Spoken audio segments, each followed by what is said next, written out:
Gentlemen, ProSynth Network, you are because there's two of you, you are the first time we're using the stick mic, so consider it an honour. I feel like a roving reporter. Yeah. It's some war zone or something. Well, the BBC and everybody are using these Rhodes now, so you see them on the little lapels. Cool stuff. Lovely to see you. Obviously, those of you who follow Sonic Talk will maybe recognise Robbie, and those of you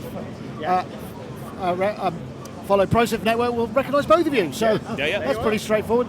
So you've got a lovely collection of things here. What did you go for? What made you go for a booth? Just out of interest. I think we were offered the booth and we couldn't really turn it down. So it was a nice change from doing seminars. Yeah. So we could actually sort of sit down and play these things. So it's the 40th anniversary of the birthday girl, the Emulator 2.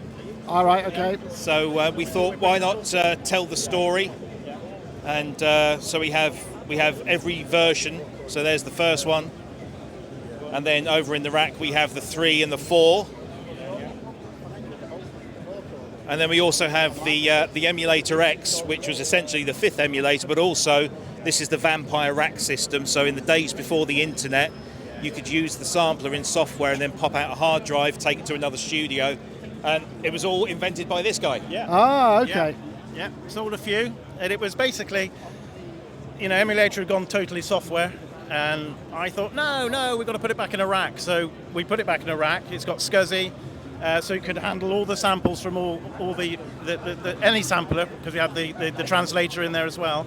But we sold it mainly to shows because it had a RAID system on it. So if one of the discs went down, it would automatically swap over to the other. Live rigs, yeah. And this 20 years ago, this was quite state of the art, and it was great. It worked very, very well. I bet it cost a fortune back then. Yeah, that was the trouble. I didn't sell very many. They're liquid cooled as well, so it was totally silent.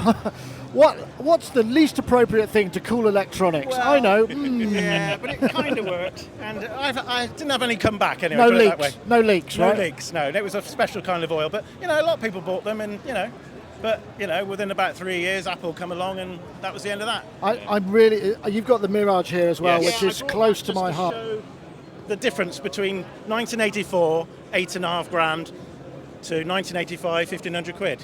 It's just how quickly samplers evolved. I would really like to get a Mirage rack again, just because I love those, and get they don't come up very often. Get the SD card adapter for it. Yeah. Well, that's the thing. I've got Chris Poacher, another advert for Chris. Yes. We've got all the SD cards all sorted now. So CP Magnetic Media do these Gotek replacement drives, custom built, literally plug and play. So the E2, the Mirage, the EMAX have all got these drives in them. So if you look there. And then there's